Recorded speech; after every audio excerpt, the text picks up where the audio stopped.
আসসালামু আলাইকুম। প্রিয় দর্শক, অন্য মঞ্চের আজকের আলোচনায় আমাদের সঙ্গে আমন্ত্রিত অতিথি হিসেবে আছেন জগন্নাথ বিশ্ববিদ্যালয়ের শিক্ষক জনাব রাহাত মিনহাজ। জনাব রাহাত মিনহাজ, আপনাকে আমাদের অনুষ্ঠানে স্বাগত জানাচ্ছি। ধন্যবাদ। জনাব রাহাত মিনহাজ, আপনি নিশ্চয়ই খেয়াল করেছেন যে নতুন সরকার আসার পর বেশ কিছু ঘটনা আমরা দেখেছি, যার মধ্যে ভালো মন্দ দুটোই আছে। মানুষের মধ্যে এক ধরনের স্বস্তি আছে, আবার এক ধরনের আতঙ্ক আছে। সরকার প্রধানের কিছু কিছু কর্মকাণ্ড মানুষের মধ্যে এক ধরনের আশাবাদ তৈরি করেছে, আবার কিছু কিছু ক্ষেত্রে এক ধরনের সর্বগ্রাসী দলীয়করণের প্রবণতা আমরা দেখতে পেয়েছি। আমরা যদি এই 6টা সিটি কর্পোরেশনের প্রশাসক নিয়োগের কথা ধরি, সেখানে দলীয় লোককেই কিন্তু প্রশাসক হিসেবে নিয়োগ করা হয়েছে। আবার বাংলাদেশ ব্যাংকের ঘটনা ধরি, এটাও কিন্তু এক ধরনের, আমার কাছে মনে হয়েছে যে এইভাবে না করলেও কাজটা হয়তো হতো। আবার বিপরীত দিকে আমরা দেখেছি যে কৃষকদের 10,000 টাকা পর্যন্ত ঋণ মকুব করে দেওয়া হয়েছে, সুদ সমেত। এটা একটা খুবই ইতিবাচক দিক বলে আমার কাছে মনে হয়েছে। এরকম নানা ধরনের ঘটনা কিন্তু ঘটে চলেছে। আপনি সব মিলিয়ে যা দেখেছেন, আপনার প্রাথমিক মূল্যায়নটা কি এই সরকারের প্রথম কয়েকদিনের? প্রথমত দেখুন, আমি আমি ব্যক্তিগতভাবে মনে করি যে এই সরকারটার আসলে সবচেয়ে বড় দায়িত্ব হচ্ছে দেশের, আমি বলবো ভেঙে পড়া বা অনেক ক্ষেত্রে অনিয়ন্ত্রিত আইন শৃঙ্খলা পরিস্থিতিকে নিয়ন্ত্রণ করা।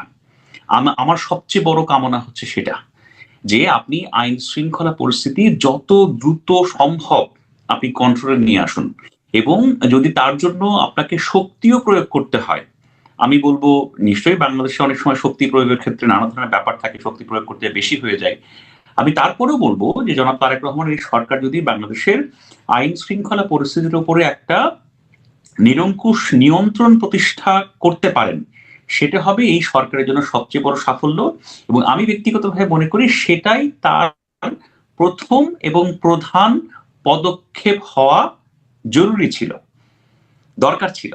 কিন্তু দেখেন, আমি আমি কিছু ছোটখাটো বিষয় দেখি আর কি, হ্যাঁ দেখি, সামাজিক যোগাযোগ মাধ্যম সয়লাভ হয়ে গেছে, এমনকি মূলধারার গণমাধ্যমেও সেই আলোচনা চলছে, যেগুলো আসলে আমাকে খুব ব্যথিত করে। যেমন ধরেন, তিনি কি বলা যায়, ছুটির দিনে শনিবারে অফিসে যাচ্ছেন, সকাল সকাল অফিসে যাচ্ছেন, পায়ে হেঁটে অফিস থেকে আরেকটা অফিসে যাচ্ছেন। আমি দেখছি সেগুলো নিয়েই মাতামাতি চলছে, যেগুলো আসলে একেবারেই শুধুমাত্র জনতুষ্টিমূলক এবং প্রশংসামূলক আলোচনা। এটা খুব সামান্য বিষয়, এটা কোনো বিষয়ই না। মূল কাজ তো রাষ্ট্রের শৃঙ্খলা বা রাষ্ট্রের জন্য দায়িত্ব পালন করা, যে দায়িত্বটি পালন করার জন্য বিএনপিকে বাংলাদেশের মানুষ একটা ক্রান্তিকালে বড় একটা দায়িত্ব দিয়েছে। তো আমি আসলে এই যে ছোটখাটো নানা বিষয় নিয়ে আপনার মাতামাতি, এই মাতামাতিতে আসলে সত্যি কথা বলতে আমি খুব একটা সন্তুষ্ট নই। আমি আসলে প্রকৃত কাজ দেখতে চাই। দেখেন, আমি আপনাকে ছোট্ট একটা কথা বলি, আমি যেটা খুব প্রত্যাশা করেছিলাম। আপনারা দেখবেন যে দৈনিক প্রথম আলোর একটা ছবি ছেপেছিল উত্তরাতে, আপনারা জানেন যে ট্রাক সেলের আপনার সামান্য কম টাকায় আপনার খাবার নিতে যে একজন মহিলা কিভাবে পড়ে গেলেন রাস্তায়। এটা সামাজিক যোগাযোগ মাধ্যম মোটামুটি সয়লাভ ছিল।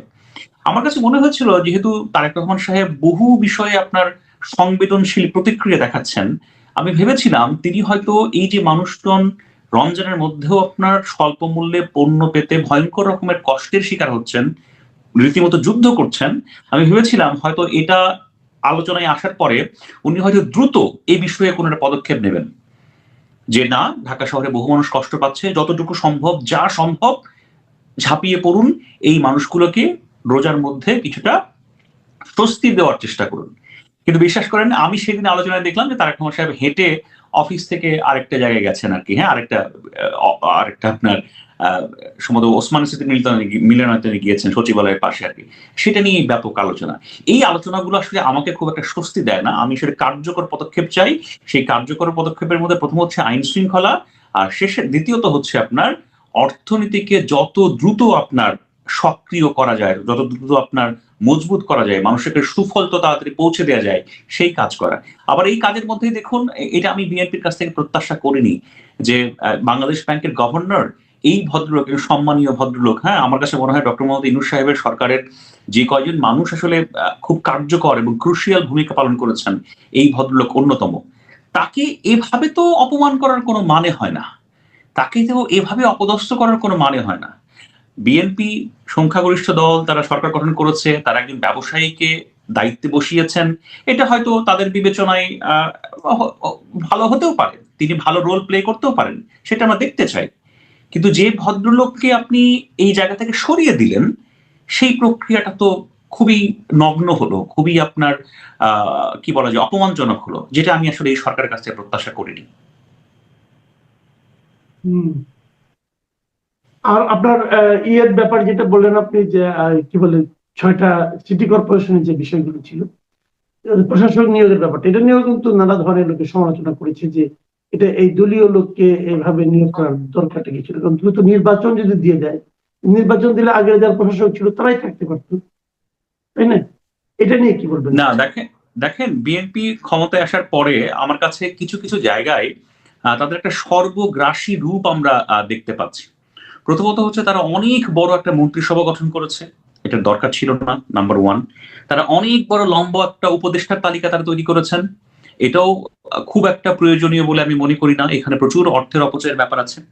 আর এটা তো হচ্ছে আপনি সিটি কর্পোরেশনে এই ভদ্রলোকগুলোকে আপনি পতায়ন করলেন, দায়িত্ব দিলেন, এটা তো গণতান্ত্রিক চর্চার সাথে বা গণতান্ত্রিক আপনার নর্মসের সাথে যায় না। আপনি যে উন্নত গণতান্ত্রিক সংস্কৃতির কথা বলছেন, তার সাথে এই দায়িত্বটা দেয়া যায় না। আপনি দলীয় লোকদের, আপনার ক্ষমতা আছে, আপনি বসিয়ে দিচ্ছেন। আপনার তো চিন্তা করতে হবে যে এটা নিয়ে আসলে মানুষ কি ভাবছে। দেখেন, আমি আপনাকে একটা কথা বলি, আপনি যখন সব কিছুকে কুক্ষিগত করেন, সব কিছুকে নিজের করেন, হ্যাঁ, তখন কিন্তু আপনার পড়ে যাওয়ার, ফল করার সম্ভাবনা বেশি থাকে, যেটা আপনার শেখ হাসিনার সরকারের ক্ষেত্রে আমরা দেখেছিলাম। তিনি কিন্তু সব কিছু দখল করেছিলেন। তিনি ইলেকশন ইঞ্জিনিয়ারিং করে আপনার ভোট করেছেন, সেই ভোটও তার দলকে পেতে হয়েছে 290টার বেশি। তিনি কিন্তু 30টা, 20টা, 50টাও ছাড়েননি, সেখানে ছাড়তেও তার কার্পণ্য ছিল। সবকিছুকে তিনি গণধকরণ বা সবকিছুকে নিজের কন্ট্রোলে নিয়ে আসতে চেয়েছিলেন। গণতান্ত্রিক সংস্কৃতিতে, গণতান্ত্রিক রাষ্ট্র ব্যবস্থায় হ্যাঁ আপনি ক্ষমতাসীন, তারপরও আপনি যখন সবকিছুকে আসলে গ্রাস করতে চান, সবকিছুকে নিজের অধীনস্থ করতে চান, সবকিছুকে আপনি নিজের কুক্ষিগত করতে চান, এটা কিন্তু আসলে ভালো কোনো আপনার সাইন না, এটা কোনো ভালো কোনো আপনার চর্চা নয়। আমার ধারণা এই এই চর্চার কারণে বিএনপিকে হয়তো খুব দ্রুত ক্ষতির শিকার হলেও হতে পারে।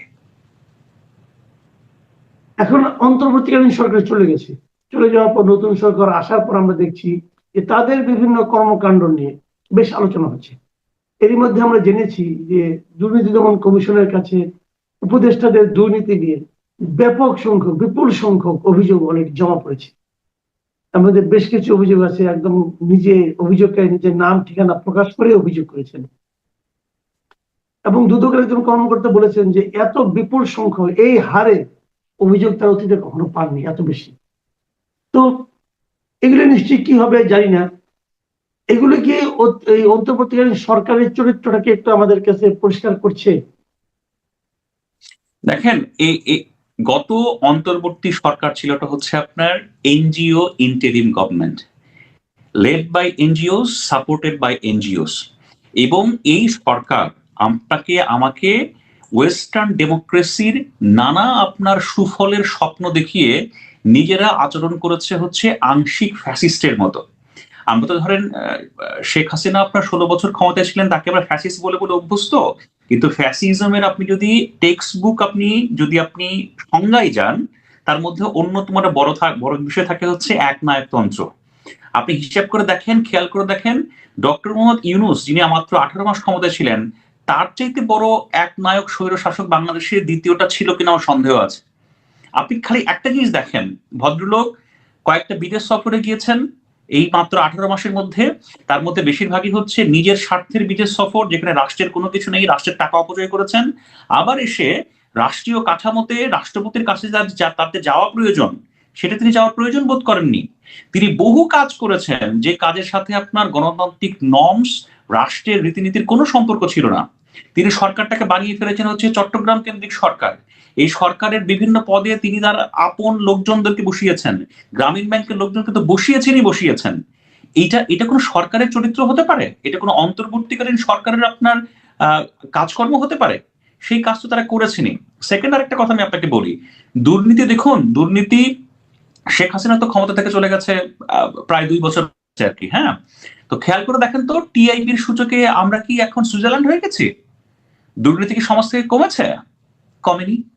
এই যে কিছু আপনার ছাত্র উপদেষ্টা যাদের আপনার পিএস এর উপর পিএস দের বিরুদ্ধে আপনার শত শত কোটি টাকার আপনার দুর্নীতির অভিযোগ, ডক্টর মোহাম্মদ ইউনূস সাহেবের সরকার কাউকেও আপনার সেই জবাবদিহিতার আন্ডারে এনেছে? আনেনি। আরেকটা কথা আমি আপনাদের খুব স্পষ্ট করে বলি, যে আলোচনাটা বিভিন্ন জায়গায় চলছে। দেখুন, জাতিসংঘের যে হচ্ছে আপনার মানবাধিকার বিষয়ক হাই কমিশনের যে রিপোর্ট আমাদের জুলাই আপরাইজিং নিয়ে আর কি, হ্যাঁ, সেই আপরাইজিং এ দুটো বিষয় কিন্তু খুব স্পষ্ট করে বলা আছে। সেটা হচ্ছে যে যারা হচ্ছে এই আপরাইজিং এর মধ্যে হচ্ছে আপনার ক্ষতির শিকার হয়েছেন, অর্থাৎ যাদের পরিবার হচ্ছে আপনার হত্যাকাণ্ডের শিকার হয়েছেন, তাদের ভেতরের যে দুঃখবোধ, তাদের হৃদয়ের যে ক্ষত, সেই ক্ষতটা হিল হওয়া প্রয়োজন, সেই ক্ষতটা আপনার প্রশমন হওয়া প্রয়োজন বিচারের মাধ্যমে। এবং এই বিচারের ক্ষেত্রে জাতিসংঘের এই প্রতিবেদন দুটো জায়গায় বলেছে স্পষ্ট করে যে এই হত্যাকাণ্ডে যারা ছাত্র